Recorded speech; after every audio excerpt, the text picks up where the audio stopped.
Bonsoir et bienvenue à vous sur Médiane TV. Je suis très heureuse de vous retrouver ce soir en direct et on va parler d'alimentation et de notre squelette. Alors, on dit très souvent aux enfants, mange bien pour bien grandir. Bois ton lait, c'est important pour tes os. Mais une fois, on va dire, passé l'enfance, voire l'adolescence, voire le contrôle parental comme on sait, une fois qu'on grandit, eh bien, on est un petit peu responsable de notre alimentation. Et est-ce qu'on respecte toujours les recommandations ?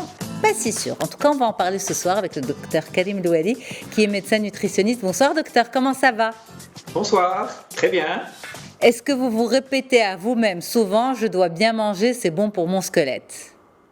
Oui, effectivement, et surtout au jeune âge.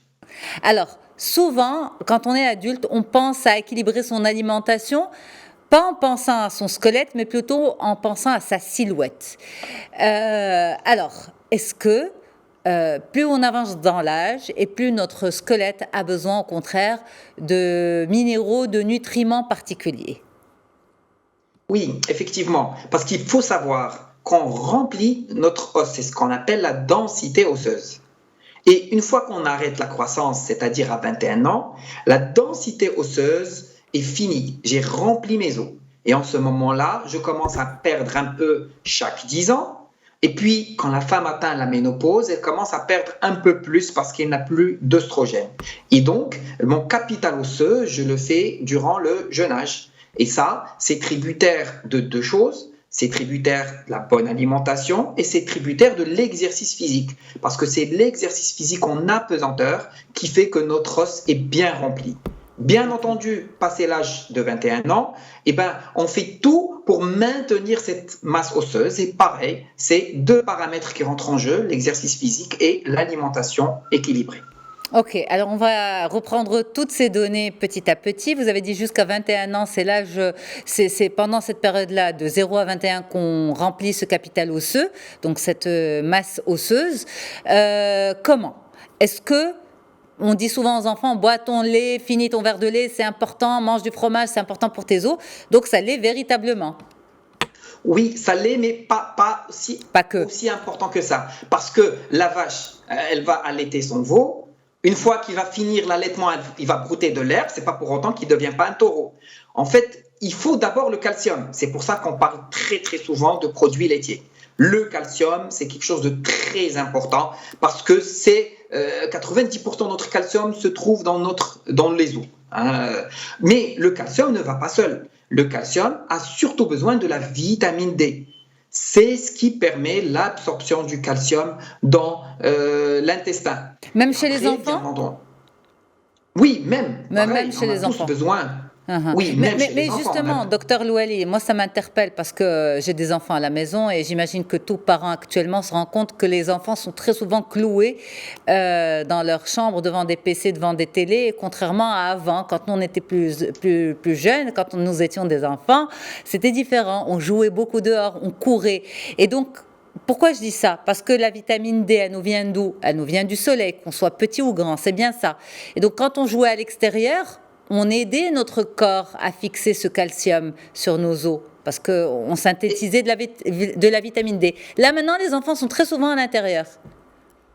Effectivement, vous avez absolument raison. Aujourd'hui, les mœurs ont changé, les habitudes ont changé, Corona encore plus. Pire, alors, il faut savoir que aujourd'hui, les études ne vont pas réhabiliter ça.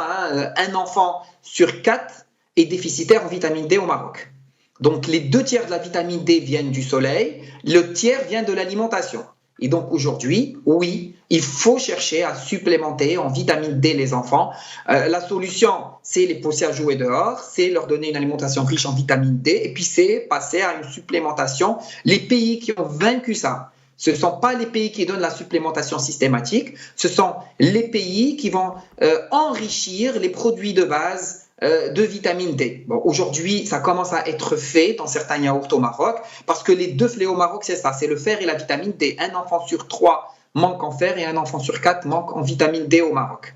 Donc aujourd'hui, oui, on commence à enrichir les aliments de base en fer et en vitamine D pour pallier à ces déficits. Alors, docteur Karim Louali, quand on parle de vitamine D, c'est vrai qu'on en a très souvent parlé aussi sur ce plateau, mais souvent en disant est-ce que finalement ce n'est pas une vitamine qui est très à la mode, et on en parle surtout à partir d'un certain âge, pour une certaine population. On n'en parle pas beaucoup pour les enfants. comme s'ils n'étaient pas concernés. Mais visiblement, beaucoup d'enfants au Maroc, vous l'avez dit, font des carences en vitamine D. Est-ce qu'elle est importante, cette vitamine, à leur développement et à leur croissance?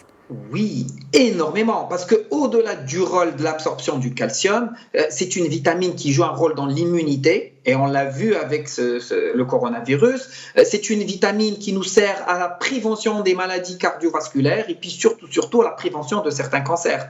Et donc, oh que oui, elle est essentielle. Donc, comme Chez vous les avez enfants vu, aussi. hein, chez les enfants aussi, la santé de l'os n'est pas le calcium, parce que généralement on parle que de calcium, mais calcium sans vitamine D, ça ne marche pas. Calcium sans vitamine K, ça ne marche pas, parce que c'est la vitamine K qui aide cette fixation de calcium dans l'os. Et puis, calcium avec un milieu acide, parce que un milieu alcalin, ça favorise une bonne santé osseuse, mais un milieu acide, par exemple, le sel, par exemple, c'est un ennemi de la fixation du calcium, ça donne une fuite calcique de l'os. Et donc, on a beau avoir du calcium et prendre des produits laitiers, si il n'y a pas un environnement qui est favorable, eh ben, le calcium à lui seul ne suffit pas. Ah, mais alors, dans ce cas-là, quand on donne un verre de lait à son enfant, il suffit pas qu'il le finisse et qu'il aille ensuite s'affaler devant la télé, ou qu'il rentre en classe et qu'il s'assoit sur une chaise sans bouger.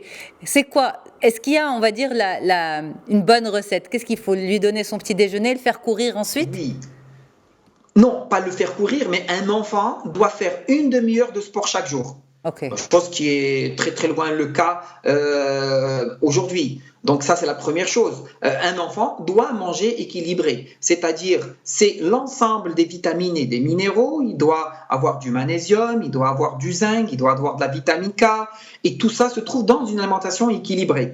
Alors, le calcium ne se trouve pas que dans les produits laitiers, il se trouve aussi dans l'eau minérale. Là, on est très très riche. Parfois, vous savez, nos besoins, c'est environ 1000 milligrammes par jour. Si on boit juste une eau minérale bien équilibrée, on peut apporter jusqu'à 90% de besoins en calcium. Ça ne sert à rien d'apporter plus. Pourquoi? Parce que l'intestin n'absorbe que ce dont on a besoin. Le reste est éliminé dans les selles. Donc, dépasser les apports journaliers recommandés ne sert absolument à rien. Ce n'est pas parce qu'on boit beaucoup de lait qu'on aura des os costauds. Donc, ça commence d'abord par un apport en calcium qu'on trouve aussi dans d'autres choses, hein, dans les légumes verts, dans les oléagineux. Il n'y a pas que dans le lait qu'on trouve le calcium, dans l'eau minérale. Ça passe aussi par un apport suffisant de vitamine D. Et cela veut dire que je dois avoir des sardines dans mon alimentation, je dois avoir des poissons gras, je dois m'exposer au soleil, le reste des vitamines et des minéraux, hein, on est en train de parler du zinc, donc attention, tout ce qui est vert foncé est excellent pour les os, c'est-à-dire le chou frisé, les épinards, c'est des bons alliés de la santé osseuse. Donc il faut prendre ça aussi, le sésame, etc. Et puis, il faut avoir une alimentation alcanisante, c'est-à-dire fruits, légumes, riz, oléagineux, et énormément féculents. Les féculents, les oléagineux sont très, très bien pour l'os parce que c'est alcalinisant. Et éviter tout ce qui est acidifiant, parce que tout ce qui est acidifiant, comme l'excès de sel, comme la charcuterie, comme le sucre, et en fait favorise la fuite du calcium de l'os. Alors, j'ai choqué un tout petit peu nos chers téléspectateurs, mais ce qui cause l'ostéoporose, ça n'a jamais été le déficit en calcium. C'est rare où on trouve le déficit en calcium chez les patientes qui ont de l'ostéoporose. On fait les analyses. Le déficit en vitamine D? On trouve. Oui, chez pratiquement toutes les patientes. Par contre, c'est rare où on trouve le calcium qui manque. C'est plutôt ce qui dérange, c'est la fuite du calcium de l'os. Et la fuite du calcium de l'os, elle est surtout due au manque d'exercice. Donc, il faut faire du sport, il faut marcher, surtout quand on s'approche de la ménopause, quand on est âgé. Et puis, en second lieu, c'est le manque de vitamine D. Et puis, avoir une alimentation trop acide. Parce que le sel, ce qui est acide, charcuterie, alimentation industrielle, et j'en passe, font fuir le calcium de l'os. Et donc, c'est ça qui fait mal. C'est la fuite du calcium de l'os et non le manque de calcium parce que généralement, on a tous nos apports en calcium journalièrement avec tout ce qu'on consomme, eau minérale, les produits laitiers et j'en passe. Ok. Alors, est-ce qu'on peut expliquer un peu plus la corrélation entre activité physique, entre le sport et la fixation du calcium sur les os? Oui. Alors, effectivement, l'activité physique vous savez quelque chose, on change nos os perpétuellement. Ça veut dire quoi? Ça veut dire que dans mon os, j'ai deux sortes de cellules. J'en ai qui construisent les ostéoblastes et j'en ai qui détruisent les ostéocytes. Et mon os est en perpétuel remaniement. Alors, pour donner un exemple, en 3 mois, je renouvelle toutes mes cellules osseuses. Et aujourd'hui, plus je grandis et plus la cadence, elle change. Je détruis plus que je ne construis. C'est pour ça que je dis, il faut apporter du calcium, il faut apporter de la vitamine D, de la vitamine K, très très importante aussi, les vitamines, les minéraux et avoir un milieu acide. Pourquoi? Pour freiner, limiter la perte. Bon, je vais perdre parce que c'est physiologique de perdre, c'est le cycle de la vie, mais je vais freiner la perte. L'activité physique me permet de garder la cadence au niveau du renouvellement osseux. Elle réduit le risque de perte osseuse accrue. Et en ce moment-là, chez les jeunes, c'est important parce que solliciter l'os en apesanteur permet de remplir la masse osseuse. Chez les sujets âgés, ça permet de maintenir la masse osseuse, de réduire la perte de masse osseuse. Parce que quand on sollicite l'os, on va le pousser à travailler, on va le pousser à produire. Mais ce qui se passe, et je vois ça beaucoup autour, c'est que les personnes âgées qui souffrent de problèmes articulaires, qui souffrent de douleurs au niveau du corps, vont au contraire limiter l'activité physique parce qu'elles ont mal, ces personnes, pardon. Et alors que finalement, ça fait partie du traitement plutôt. Oui, ça fait partie du traitement, mais il ne faut pas mélanger ostéoporose et arthrose. Parce que généralement, ils ont mal au niveau des articulations parce que le cartilage, surtout au niveau des genoux, dû au poids, est parti. Donc ça, on le sait très très bien. Et donc aujourd'hui, c'est l'obésité qu'il faut combattre, c'est maintenir ces cartilages en bonne santé en faisant de l'activité, puis surtout la prise en charge très très tôt des cas d'arthrose pour ne pas atteindre le stade où on a une impotence fonctionnelle.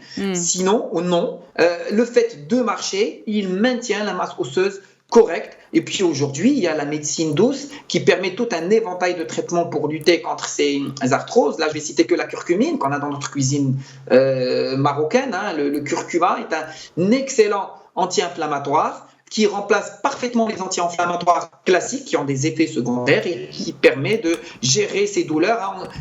Mais si vous permettez, Dr Wali, comment on l'utilise, le curcuma? Celui que nous avons dans notre cuisine. En complément. On va l'utiliser en complément alimentaire parce qu'il n'est pas suffisant en cuisine pour avoir cet effet thérapeutique. Mais il y a l'arpagophytum, il y a la curcumine, il y a le bambou. Ce sont des plantes qui marchent très très bien parce qu'on sait très très bien qu'il n'y a rien à faire en termes d'arthrose, c'est-à-dire un traitement anti-inflammatoire. Après, on va passer à des injections et puis on va finir avec une prothèse quand le cartilage est complètement détruit. Et donc, ces alternatives nous permettent de gagner du temps, de gérer la douleur, de gérer la souplesse. Et puis nous permettre de bouger, de faire de l'activité, parce que pour éviter, bien entendu, l'ostéoporose en plus. Mais ce qu'il faut savoir, c'est que le sport doit être adapté à la condition physique de la personne. Marcher, surtout avoir des chaussures adaptées, parce que faire de la marche avec des chaussures non adaptées, il doit y avoir des crampons pour que le pied ne glisse pas, et puis il doit y avoir de l'air dans la semelle, c'est des chaussures de marche pour absorber les petits traumatismes pour qu'ils ne puissent pas monter aux genoux. Et puis marcher, ne pas faire de sport violent pour ces personnes. Et puis il y a toujours l'alternative, le meilleur sport qui puisse être recommandé pour ces gens, c'est l'aquagym. Parce que dans l'eau, on ne porte pas son poids et on va soulager les genoux. Et donc, oui, les gens qui ont de l'arthrose, on va les orienter vers une marche avec des chaussures adaptées. On va les orienter vers l'aquagym. Mais marcher, faire de l'exercice avec une alimentation équilibrée et l'ensoleillement reste le meilleur atout pour bien préserver ses os. Ok, alors 2 questions importantes avant qu'on vous laisse, on vous libère ce soir, Dr Karim Louali. Vous avez beaucoup parlé de vitamine K, importante aussi pour notre squelette. On la trouve où, cette vitamine? Tout ce qui est vert foncé. Et donc, trois champions. D'abord, le chou frisé, numéro 1. Ensuite, tout ce qui est épinard. Et puis, la blette. Donc généralement nous on va manger les fruits, on va jeter les feuillages, on peut dire ça par exemple pour la betterave, ça serait très intéressant de manger les feuilles de betterave, d'ailleurs ça se mange ailleurs, nous on les jette. Donc 3 éléments très riches en vitamine K eau qui est tellement essentielle qu'aujourd'hui, dans l'industrie pharmaceutique, on commence systématiquement à l'associer dans les compléments qui contiennent le calcium et la vitamine D. Ok. Pour le cartilage, alors de la même manière que cette alimentation nous aide au renouvellement cellulaire osseux, est-ce que vous avez dans votre cuisine des aliments qui peuvent nous aider à renouveler le cartilage? Est-ce que c'est possible? Alors, généralement, le cartilage, sa particularité avec l'os, c'est quoi? Ce sont des organes qui sont innervés, en fait, qui sont vascularisés par diffusion. C'est-à-dire, c'est pas comme la peau où les vaisseaux arrivent. C'est pour ça que c'est très, très dur de les nourrir, hein. Le cartilage, c'est pareil. Donc, généralement, on va encourager l'alimentation qui est riche en silice, parce que le silice aide la reminéralisation du cartilage. Donc aujourd'hui, on va utiliser, c'est les poissons surtout, hein, il y a des compléments à base de cartilage de requin, à base de bambou, qui marchent très très bien pour reminéraliser. Donc, mais c'est un tout, c'est l'exercice physique, c'est un traitement, c'est des compléments alimentaires. Et puis malheureusement, chez pas mal de patients, surtout quand il y a la composante poids, on finit par arriver à la prothèse de genou parce que quand le cartilage est parti, on ne peut plus rien sauver malheureusement. Absolument. Mais moi, il y a un autre point qui m'interpelle. Il nous reste encore 2 petites minutes. C'est que, par exemple, quand vous avez donné l'exemple du curcuma, beaucoup de personnes vont utiliser, on parle du curcuma, on parle des graines de lin, on parle de beaucoup de choses qui sont disponibles dans nos cuisines. Et les gens ont tendance à aller les utiliser de façon brute, c'est-à-dire à l'état brut. Vous parlez plutôt de compléments alimentaires. Certains vont se faire des tisanes, par exemple, justement, de curcuma. Ça sert à rien? Non, en fait, c'est un travail de longue haleine.